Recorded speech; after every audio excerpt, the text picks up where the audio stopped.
दुष्यंत छेती छेती हाथ चलाओ। हाँ तू फिक्र ना कर, इस दफा लेट नहीं होना। ऐसा मिश्का तैयार है ना? अरे कब की तैयार है, वो देखो बाहर खेल रही है।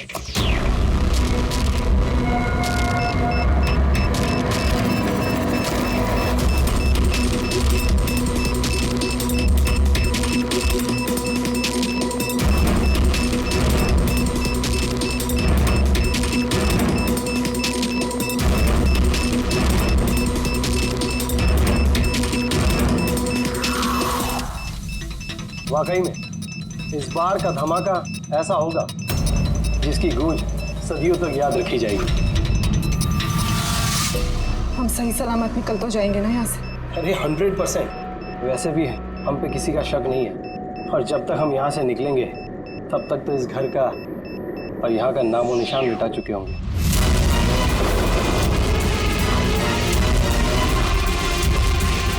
और सुनिए, देख मेरे हाथ की कारीगरी, ये कह सकता है कि ये नकली पासपोर्ट है। तुम्हें तो बस ये नकली पासपोर्ट बनाना, असली धमाका तो मैं करने वाली हूँ।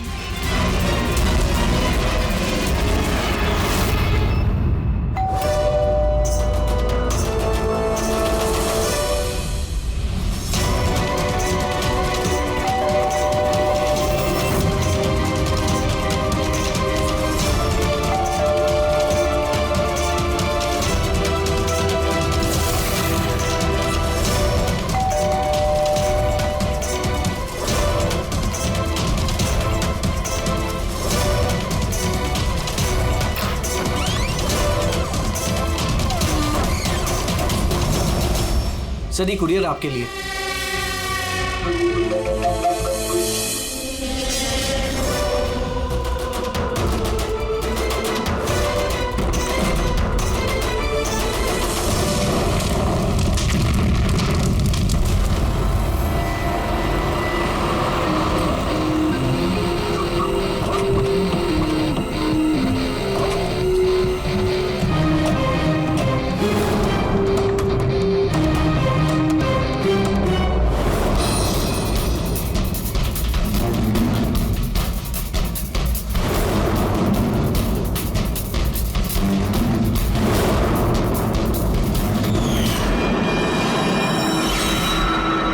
एजेंट वारियर, इंटेलिजेंस डिपार्टमेंट से।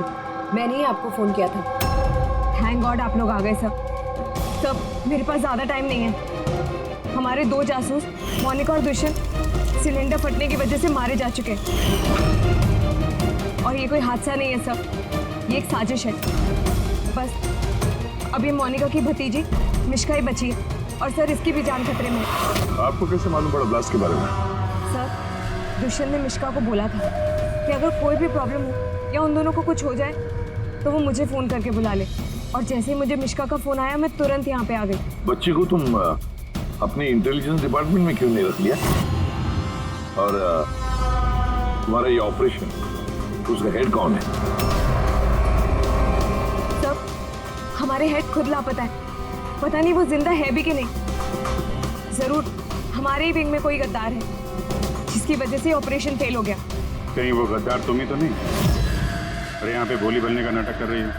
सर अगर मैं गद्दार होती तो आपको फोन करके यहाँ क्यों बुलाती? हो सकता है वो अभी भी मुझ पे नजर रखे हुए। सर अब मुझे जाना होगा। कहीं नहीं जाओगी तुम जब तक हमें ये नहीं बता दी कि ये तुम्हारा ऑपरेशन है क्या। टेररिस्टों को फंड करने वाली ऑर्गेनाइजेशन के खिलाफ ही ऑपरेशन था, और मुझे लगता है शायद दुष्यंत और मोनिका को पता चल गया था कि असली क्रिमिनल कौन है, और इससे पहले कि वो मुझे कुछ बताते वो दोनों मारे गए।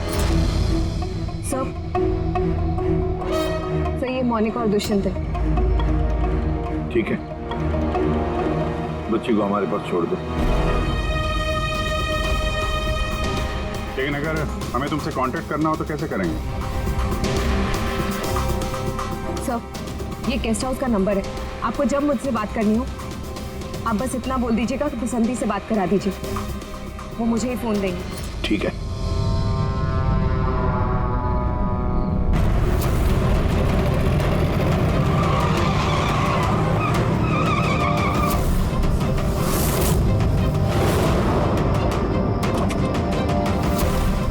मेरे घर में लाइट, ये कौन घुसा है?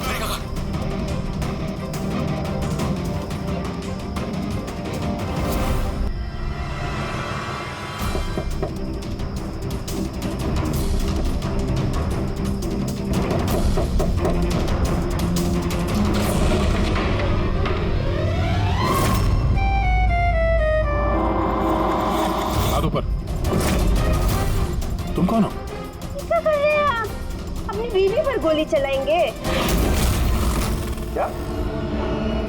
बीवी? मैडम लगता है आप किसी गलत पते पे आ गई है। ये मेरा घर है, आप घर के अंदर कैसे घुसी? हाँ? नाम क्या आपका?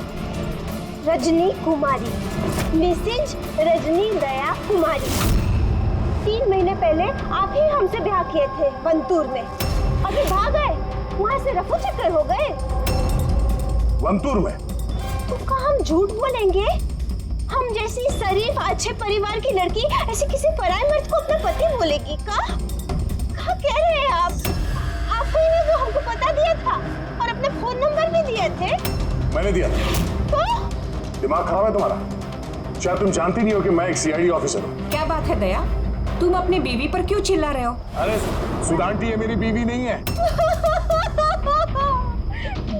ना, ये क्या कह रहे हैं? लो बेटा, पानी पी लो। अरे ऐसे कैसे नहीं है वो तुम्हारी बीवी? तुम्हें पता है कितने घंटों से वो तुम्हारे घर के बाहर खड़ी थी। अरे मेरी नजर पड़ गई तो मैंने उसे तुम्हारे घर की डुप्लीकेट चाबी दे दी। मेरे घर की चाबी आप किसी को भी कैसे दे सकती? किसी को? किसी को मतलब कोई अनजान है क्या? तुम्हारी अपनी बीवी है। और शादी कर ली तो छुपा क्यों रहे हो? वैसे अच्छी चॉइस है तुम्हारी। वैसे मुझे लग नहीं रहा था कि आप इस उम्र में भी शादी करोगे। अरे आंटी मैंने कोई शादी इस उम्र में मतलब क्या? सीआईडी वाले हो, इसका मतलब ये नहीं कि इस बिचारी पर तुम अपना रोब झाड़ो। और चाचा जी, अगर ये मुझे गुस्से में डांट देते तो मैं सह लेती, पर ये तो कह रहे हैं कि मैं इनकी पत्नी नहीं।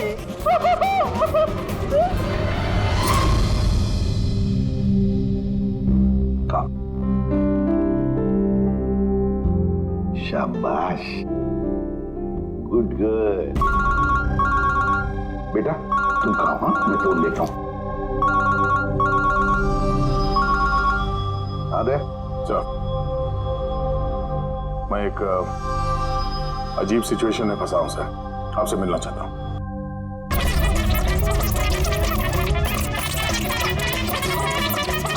ये मंगलसूत्र की कसम खा के कहते हैं हम आपके अर्धांगिनी हैं, कोनो अपराधी नहीं।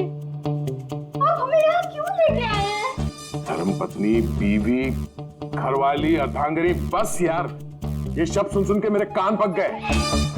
अच्छा, अगर इतनी ही तकलीफ थी आपको इन शब्दों से, तो हमसे शादी काहे की? बताइए सर, हम तो इनसे शादी करना भी नहीं चाहते थे। यही हमारे पास आए थे, बच्चे की तरह रोते बिलखते कि रजनी हमसे शादी कर लीजिए, हम आपसे बहुत प्यार करते हैं, तुम्हारे बगैर हम रह नहीं पाएंगे, मर जाएंगे, हमसे शादी कर लो। हम आए थे तुम्हारे पास रोते हुए कि हमसे शादी कर लो। हाँ, इतने बुरे दिन नहीं है मेरे भी। एक मिनट दया, एक मिनट।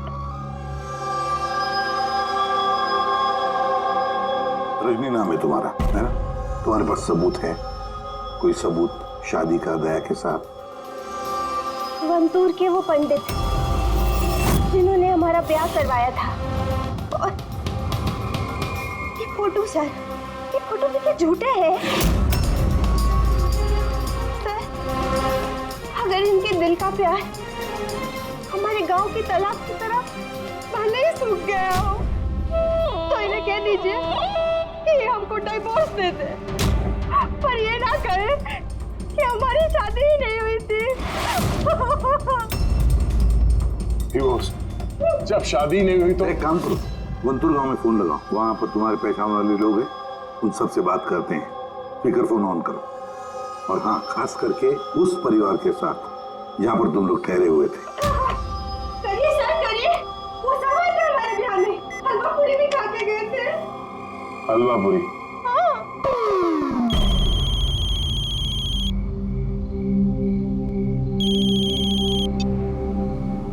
हेलो कमला ताई, अब मैं दया बोल रहा हूँ मुंबई से, पहचाना? दया? क्या बेटा, पहचानूंगी कैसे नहीं? और आज मेरी याद कैसे आई? रजनी ठीक से घर पहुंची कि नहीं? उसे तेरा घर ढूंढने में कोई दिक्कत तो नहीं हुई? कमला ताई, मकान तो मिल गया, पर हमारे पति हमें नहीं मिले। अरे ये कैसे है? ये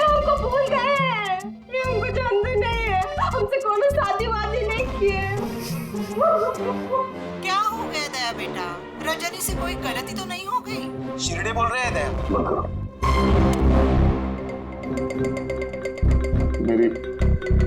मेरी समझ में कुछ नहीं आ रहा सर, ये क्या हो रहा है? क्यों क्यों कर रहे हो तुम ऐसा? क्या मकसद है तुम्हारा? बोलो, क्या मकसद है तुम्हारा? सर आपके दोस्त आए। तुम लोग यहाँ कैसे? अरे अब फोन करने ही वाला था तुम दोनों को। आते कैसे नहीं दोस्त?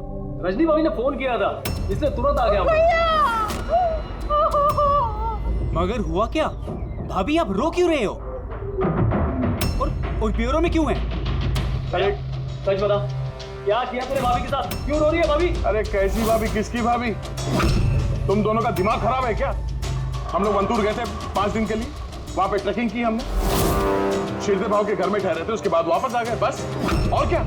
अरे हम झूठ नहीं बोल रहे हैं यार, तेरी शादी हो गई, मेरे पास फोटोज भी है तेरी। देखिए ना भैया, ये कह रहे हैं कि हमको जानते नहीं, ये हमसे शादी नहीं किए, ये हमको भूल गए हैं। देखिए ना, इनका याद दिलाइए। ये दया, ये रजनी, कमला ताई, शिरदे भाव और हम। अरे यार, ये सब झूठी फोटोज बनाना कोई बड़ी बात नहीं है, आजकल कोई भी कर सकता है कंप्यूटर पे। हाँ, तो कंप्यूटर से ही सारी शादी खेल लेते ना। हमारी जिंदगी क्यों बर्बाद किया बताइए? हम ना आपको कोर्ट लेके जाएंगे। देखिए, हम पढ़े लिखे हैं, हमको कमजोर ना समझिएगा।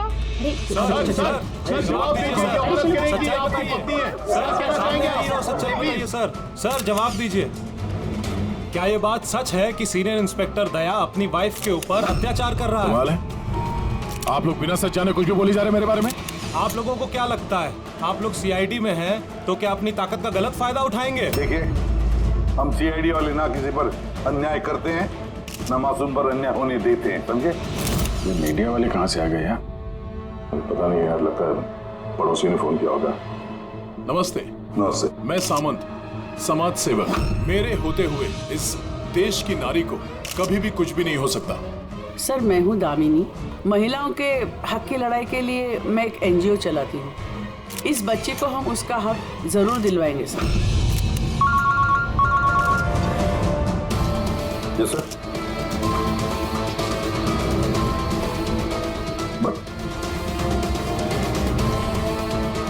ठीक है, ओके।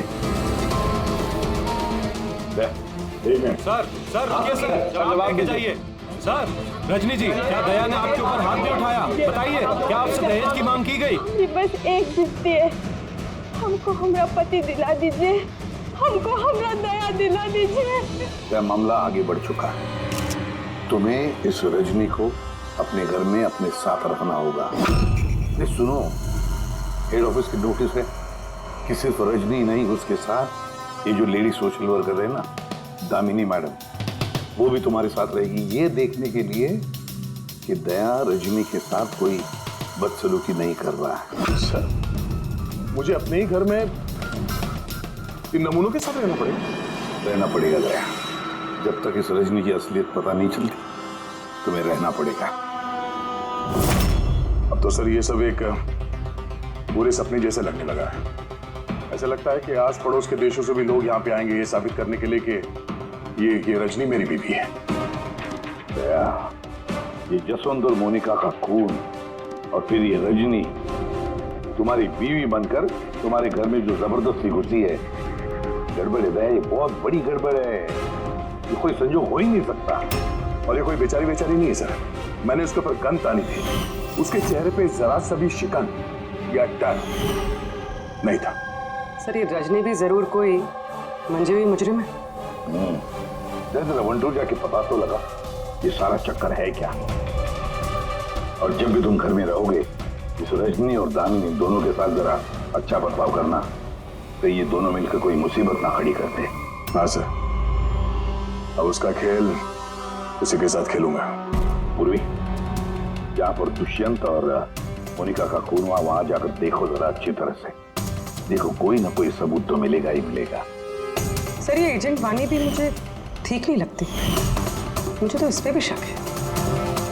कहीं हम इस पे भरोसा करके बहुत बड़ी गलती तो नहीं कर रहे? गेस्ट हाउस में फोन करो, देखते हैं। हेलो, बसंती है? हेलो, मैं बसंती बोल रही हूँ। मैं जानती थी आप सीआईडी वाले मुझे शक के दायरे से इतनी जल्दी बाहर नहीं करेंगे। बस हालचाल पूछने के लिए फोन किया। वैसे मौसम का हाल खराब है बाहर, इसलिए बसंती अभी यही है और जब जाएगी तब बता कर जाएगी। सर गेस्ट हाउस में ही है। ठीक है सर, मैं चलता हूँ। देखता हूँ ये रजनी कौन सी नई चाल चलने की तैयारी में है। अपडेट देते रहे ना सर।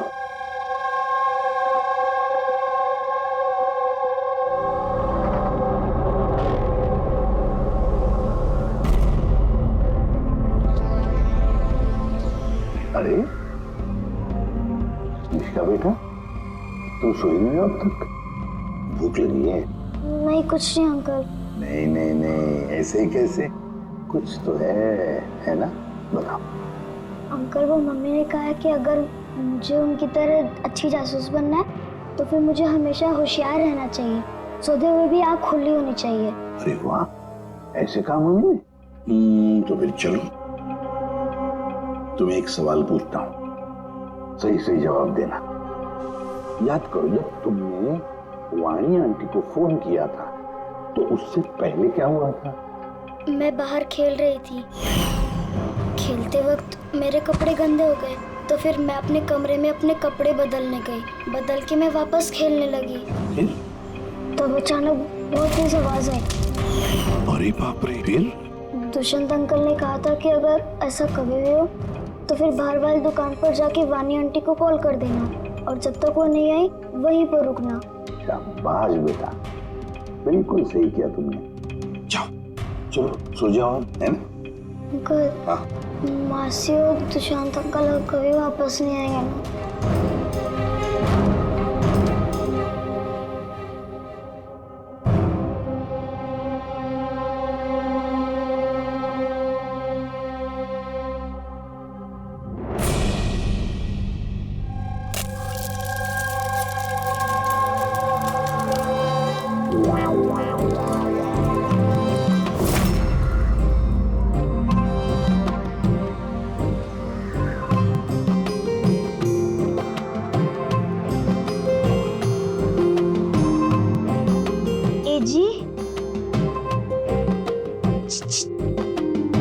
पति परमेश्वर,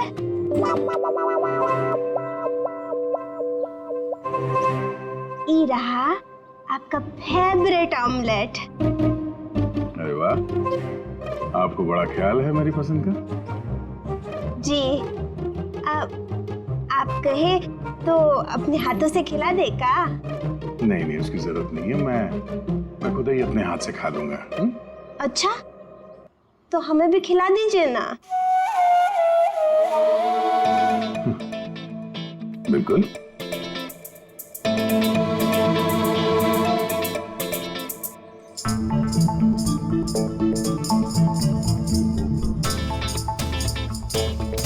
कैसा लगा?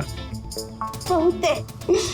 वैसे आज आप इतने प्यार से बात कर रहे हैं जैसे हमारे शादी के दिन किए थे, तो बहुत ही अच्छा लगा हमें। क्या मैं आपके घर अपना रेडियो सुन सकती हूँ? थोड़ा पुराना है, खटखट करता है, लेकिन मुझे बहुत पसंद है। हाँ, खटखट करता है आपकी तरह है? क्या कहा? नहीं, आप रेडियो सुन सकती है बिंदास। वैसे मैं आज शहर से बाहर जा रहा हूँ एक केस के सिलसिले में, तो मैं कल ही लौटूंगा। वैसे भी दामिनी जी तो है। ठीक है, मैं चलूं? सुनिए ना। बोलिए ना। जल्दी आइएगा और हमको याद जरूर करना। हाँ, सिर्फ आप ही को याद करूंगा। अब मैं चलता हूँ। हाँ? मैं चलता हूँ नहीं बोलते, मैं आता हूँ। ऐसा बोलते हैं? जी। ठीक है, मैं आता हूँ। हाँ? इंस्पेक्टर युवराज। यस मैडम, ये रही वो रिपोर्ट जो आपने मांगी थी। सिलेंडर ब्लास्ट और शॉर्ट सर्किट के 2 जली हुई लाशें मिली। इसके पहले कि हम कुछ छानबीन कर पाते, ये केस सीआईडी के पास चला गया। घर ब्लास्ट के बाद जैसा था वैसे का वैसा ही है ना? जी हाँ, चल के देखें। चल।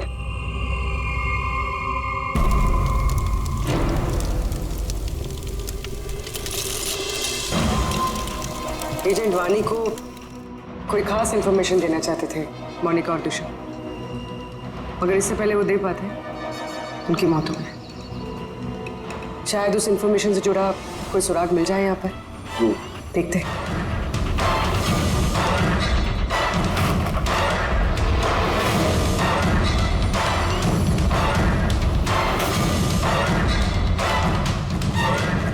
ये क्या? मूवर्स और पैकेट्स के डब्बे यहाँ पर? शायद ये उन लोगों के हो जिन्होंने मोनिका और दुष्यंत पे हमला किया था। हो सकता है। तो ये भी हो सकता है कि इसमें वो बॉम्ब है जिसके फटने से ये लगे कि सिलेंडर ब्लास्ट हुआ। बैकयार्ड चेक करते हैं।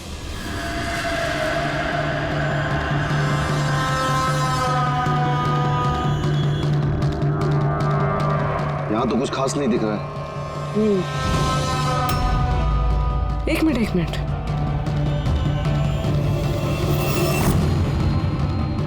ये कुरियर का कवर यहाँ क्या कर रहा है?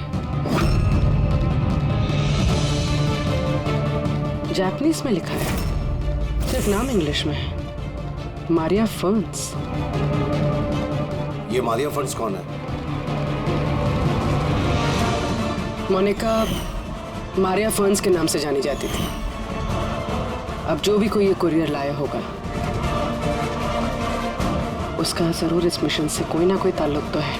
सर ये दया की शादी की फोटोज ये नकली नहीं सर, एकदम असली है। क्या? कोई गलती तो नहीं हो रही है मुझे? नहीं सर, एक्सपर्ट से चेक करवाया, वो बोल रहा है एकदम असली फोटोज है। दया तो कभी झूठ बोलता नहीं है सर, समझ में नहीं आ रहा है। वही तो अभिजीत, तो मेरे दिमाग में कुछ समझ में आ रहा है। लगता है किसी ने दया का प्रोस्थेटिक मास्क बनवाकर वो पहनकर इस रजनी के साथ शादी की फोटो खिंचवाए हैं। बड़ा चालाक है ये जो भी है, जानता था कि नकली फोटो पकड़े जाएंगे। सर कभी किसी भी फोटो में दया का क्लोजअप नहीं है सर, सारी फोटो दूर दूर से खींची गई। हाँ, अरे रजनी, इसकी असली आईडी क्या है? सर रजनी कुमारी है। उसका आधार कार्ड, उसका पैन कार्ड, ड्राइविंग लाइसेंस सब चेक किया मैंने सर। ये वंतूर में जन्मी है और सतारा में पढ़ी लिखी है। अगर ये बात है तो फिर अभिजीत, इस रजनी का ढोंग प्रूव करना जरा मुश्किल हो जाएगा। शहर में कुछ बड़ा इवेंट वगैरह होने वाला है क्या? सर एक इवेंट है जो आतंकवादियों के काम का है। क्या? एक कॉन्वॉय जा रहा है सर 5 टन सोना लेके रिजर्व से एक बैंक के लिए। तो हो सकता है आतंकवादी को तो अपनी फंडिंग की कमी पूरी करने के लिए इसको लूटने का प्रयास करें। बिल्कुल सही कहा अभिजीत, यही हो सकता है। जिनका भी सिक्योरिटी है इस सोने के ट्रांसपोर्ट में, उनको बता देते हैं, आगाह कर देते हैं उनको, और उनको ये भी कहते हैं कि हमारी नजर रहेगी सोने के लेन देन में। और अभिजीत, मैं चला जाता हूँ मिश्का के पास और तुम और दया वंतूर चले जाओ। अच्छी तरह से पूछताछ करो, कुछ ना कुछ तो जरूर हाथ लगने वाला है वहां पर।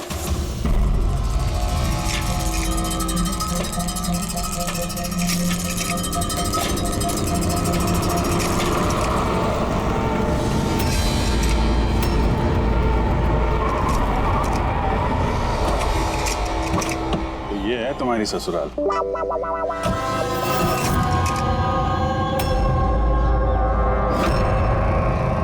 भी यार बस मेरी फिर किलोगे बस। यार बिना बताए शादी करोगे दोस्तों को तो। कमला ताई नमस्ते। नमस्ते नमस्ते। कैसे आप? मैं ठीक हूँ। रजनी के साथ झगड़ा तो नहीं चल रहा है? आइए आइए दामाद जी बैठिए, क्या लेंगे? रजनी बिटिया ने कुछ बताया नहीं तो हम कुछ इंतजाम करते। नहीं कोई बात नहीं, ठीक है।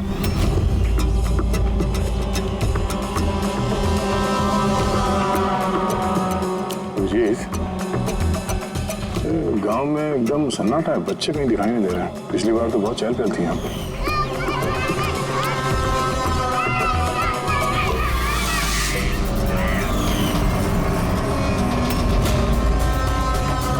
ये लोग कुछ गड़बड़ लग रहे हैं।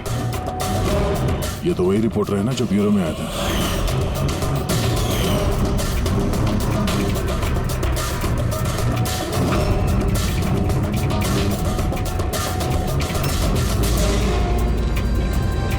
शिरदे बाबू अब ठीक तो है ना यहाँ पे? हाँ, सब ठीक ही तो है। नहीं मतलब हम लोग ऐसे ही हाल चाल जानने आए थे तो। बैठिएगा नहीं? नहीं हम लोग चलते हैं, है ना? जी दोबारा आइए। हाँ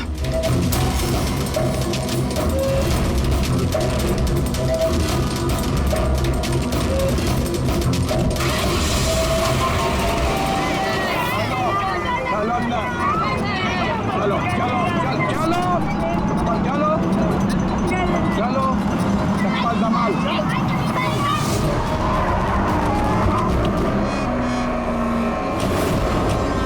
सुनो, एक काम करो, बच्चों को वापस छोड़ के आओ गाँव। सीआईडी जा चुकी है। क्या नहीं है, अभी तो आए हैं। बहुत बड़ी गलती की है।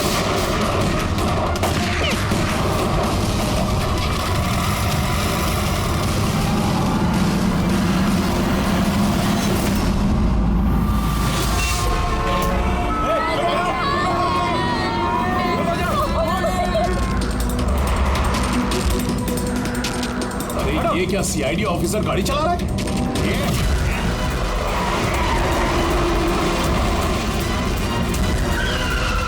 अरे एक और सीआईडी ऑफिसर हमारा पीछा कर रहा है, इसको गाड़ी रोकने मत देना।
हम लोग अकेले मरेंगे? तुम सबको साथ लेके मरेंगे। बस रोको, जल्दी सब बाहर निकलो, बच्चों बाहर निकलो जल्दी।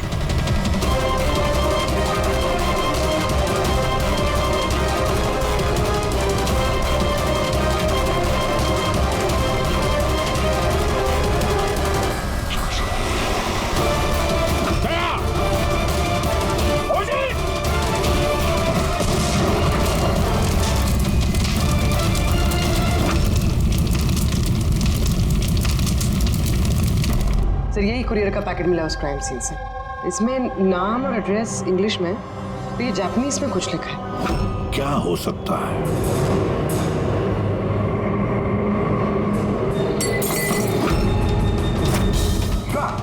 मिशिका? मिशिका? मिशिका? मिशिका? क्या हुआ बेटा? आगे खोलो मिशिका। देखो देखो, बच्चे आ गए, बच्चे आ गए। ये भगवान, तूने हमारी सुन ली। आजा मेरे बच्चे। कैसी है तू? सिर्फ 5 टन सोने के लिए ये लोग सुसाइड बॉम्बर बने घूम रहे हैं और खुद को उड़ा भी लिया। देखते हैं क्रिमिनल डेटाबेस से क्या पता चलता है। इनकी इंफॉर्मेशन तो भेज दी है ना वहां पे, हो ना हो ये सब पुराने पाप। डॉक्टर साहब, अब मिशिका की तबीयत कैसी है? मिशिका के दूध में काफी मात्रा में नींद की दवाई थी। What? जी।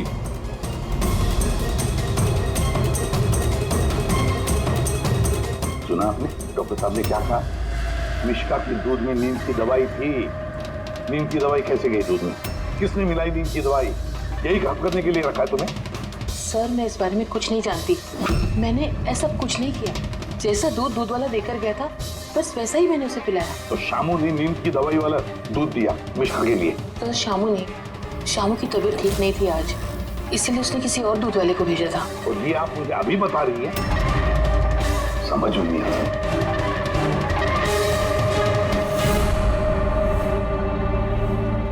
क्यों बेचारी मिशिका की जान के पीछे पड़े ये लोग? क्या बिगाड़ा है इस नींद का? तो शायद वो आदमी रजनी के गैंग का मेंबर होगा। हाँ, पर क्या कनेक्शन हो सकता है मिश्का का इनके साथ? सर, इस सवाल का जवाब उस कुरियर वाले पैकेट में हो सकता है। उसमें जापानीज में कुछ लिखा भी था। ट्रांसलेट करके देखते हैं। हमें माफ कर देना, हम मजबूर थे। कोई बात नहीं, हम लोग समझते हैं। मेरे दोस्तों और पड़ोसियों को भी इसी तरह धमकाया होगा झूठ बोलने के लिए। कुछ तो प्लानिंग होगी। इतना सब कुछ हुआ है तो मकसद भी खास ही होगा। ये उनकी रिपोर्ट आ गई है। ये जो सुसाइड बॉम्बर था, पूरन नाम था, कंडुलाजम आतंकवादी गिरोह के मेंबर हैं ये सब। कुबेर साशा, माजी और ये कोटियाल, तीन लोगों को फांसी की सजा हुई है दिनवारा में ये ब्लास्ट करने के अपराध में। अगले आतंकवादी हमले के लिए ये लोग सोना लूटना चाहते होंगे। मगर ये रजनी के बारे में क्या सोचा? रजनी, उस पर नजर रखने के लिए मैंने पूरे घर में स्पाई कैम लगाए हैं। अलर्ट आया, रजनी किसी से कांटेक्ट कर रही है। डायना बोल रही है। पूरा प्लान तैयार हो चुका है। सोना उसी वैन में मुराली रोड से दोपहर 1 और 2 के बीच में जाएगा। वैन उसी वक्त लूटनी है। और घबराओ मत, सीआईडी को कुछ पता नहीं चलेगा। वो तो यही साबित करने में लगे हैं कि मैं दया की बीवी नहीं, और उनकी एक एक हरकत की मुझे खबर है। उनके सीआईडी ब्यूरो में मैंने छोटा सा बग लगा दिया था। सर, इसमें तो लिखा है कि इस कुरियर में एक लाल रंग की फ्रॉक भेजी गई, नेट वाली। सर, अब इसका क्या कनेक्शन हो सकता है इस केस से? लाल फ्रॉक? पूर्वी, जब वानी मिश्का को हमारे पास लेकर आई थी तब मिश्का ने वैसी फ्रॉक पहनी थी, एक लाल रंग की फ्रॉक, नेट वाली। कोई ना कोई कनेक्शन जरूर है, कोई ना कोई कनेक्शन जरूर है। आ गया। सर, ये रहा डकैती का पूरा प्लान जो दया सर के घर से मिला। सर, अच्छा हुआ हमने उस रजनी को पहले नहीं पकड़ा, वरना वो आतंकवादी गैंग ये काम किसी और को सौंप देता। तो जब घर पहुंचे तो उसने वो ham radio, interceptor, spy camp सब तोड़ दिया था। और दामिनी जी भी नहीं थी घर पे। कहीं उनके साथ कुछ कर तो नहीं थी रजनी? ये पहले से लग रहा था सर, ये कोई मामूली अपराधी नहीं है, हाई लेवल क्रिमिनल है। जानबूझ के हम लोग का ध्यान भटका रहे थे ये लोग, ताकि हम लोग इधर उधर रहें और ये 5 टन सोने पे अपना हाथ साफ कर लें। नहीं अभिजीत, कुछ तो सवाल है इस केस में जो सुलझे नहीं है अभी तक। रजनी वो जानती थी कि वहां पर स्पाई कैमरास हैं और अब देख सकते हैं कि वो क्या कर रही है, क्या बोल रही है, सब कुछ। फिर भी उसने सारा प्लान क्लियरली बता दिया। तो शायद वो ओवर कॉन्फिडेंट चुनौती दे रही है। रोक सके तो रोक लो। नहीं रहे, अगर वो इतनी चालाक क्रिमिनल है तो जोश में नहीं, होश से काम लेगी, अपने मिशन को रिस्क में नहीं डालेगी वो। हाँ सर, उसके सोना लूटने का प्लान इसलिए पता चला क्योंकि उसने चाहा ये प्लान हमें पता चले। मगर क्यों? वही तो। पूर्व एक काम करो, मेरे घर जाकर मिश्का का वो लाल रंग का फ्रॉक लेकर आओ। ये फ्रॉक वैसे मोनिका के नाम से जापान से आया था। इसका भी सोने के डकैती से कुछ कनेक्शन तो नहीं लगता, लेकिन कुछ तो खास बात है इस फ्रॉक में, कुछ तो खास बात है। ये तो यकीन होता जा रहा है कि ये मामला सिर्फ सोने की डकैती का नहीं है, उससे कुछ बढ़कर है। दुष्यंत और मोनिका जैसे टॉप के जासूस ये डकैती के लिए अपनी जान नहीं गंवाते सर। सर, इस फ्रॉक में कहीं पे कुछ भी लिखा हुआ तो नहीं है? कहीं ये फ्रॉक रेड हेयरिंग तो नहीं है सर, हमें हमारे लक्ष्य से भटकाने के लिए? मेड इन इंडिया, यहाँ भी है एक लेबल, मेड इन इंडिया। एक मिनट, एक मिनट, एक मिनट, एक मिनट। तो है लिखा हुआ इसके अंदर।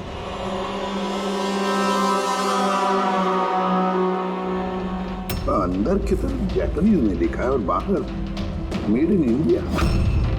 क्या हो सकता है ये जापानीज में? सिर्फ ट्रांसलेट करके देखते हैं। पूर्वी सर, देखो जरा, देखो जापानीज में क्या लिखा है, ट्रांसलेट करके बताओ हिंदी में। सर, सर इसका translation. Oh my god.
Monica, तुम?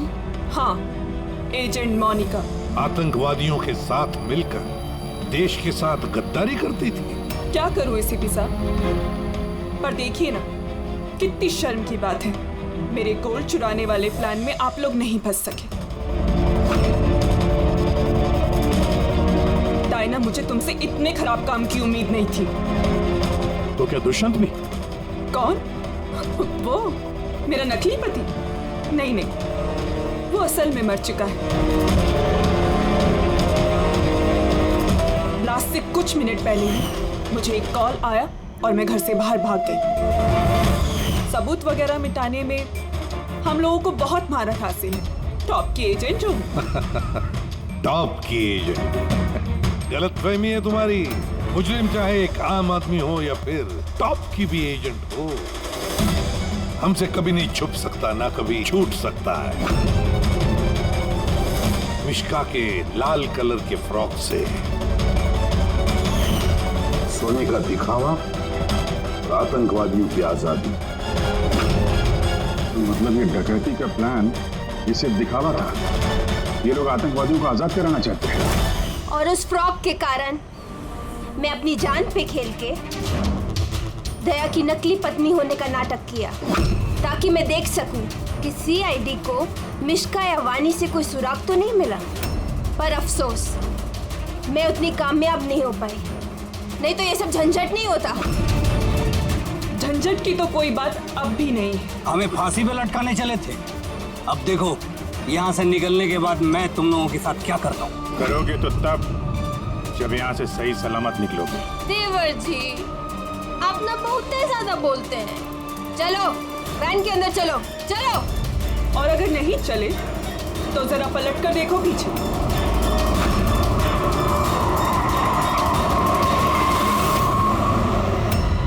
वानी, दामिनी और मिश्का, इन तीनों को बम से उड़ाने में हमें 3 सेकंड भी नहीं लगेंगे। समझ गए ना?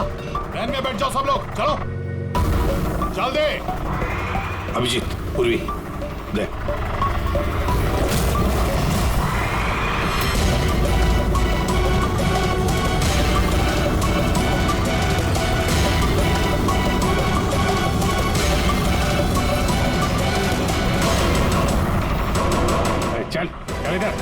जा। तुम लोगों को क्या लगा हम लोग यहाँ ऐसे ही है बिना किसी तैयारी के? प्राणेश्वरी आइए, आपके असली ससुराल जाने का वक्त आ गया है। आइए। चलो भाभी, चलो चलो चलो चलो। तुम ठीक हो बेटा? हाँ। इन सबको तो पकड़ लिया, लेकिन असली खिलाड़ी तो अभी भी हमसे छुप कर बैठा है कहीं। उसको भी पकड़ लेंगे सर। अभी ये मिश्का का क्या करना है? सर एक ऑर्फनेज में मैं कुछ लोगों को जानता हूँ। मिश्का के लिए मैं उनसे बात कर सकता हूँ। नहीं, मुझे अंकल के साथ रहना है। अच्छा चलो कोई बात नहीं, हम तुम्हें हमारे साथ रखेंगे, ठीक है? चलो।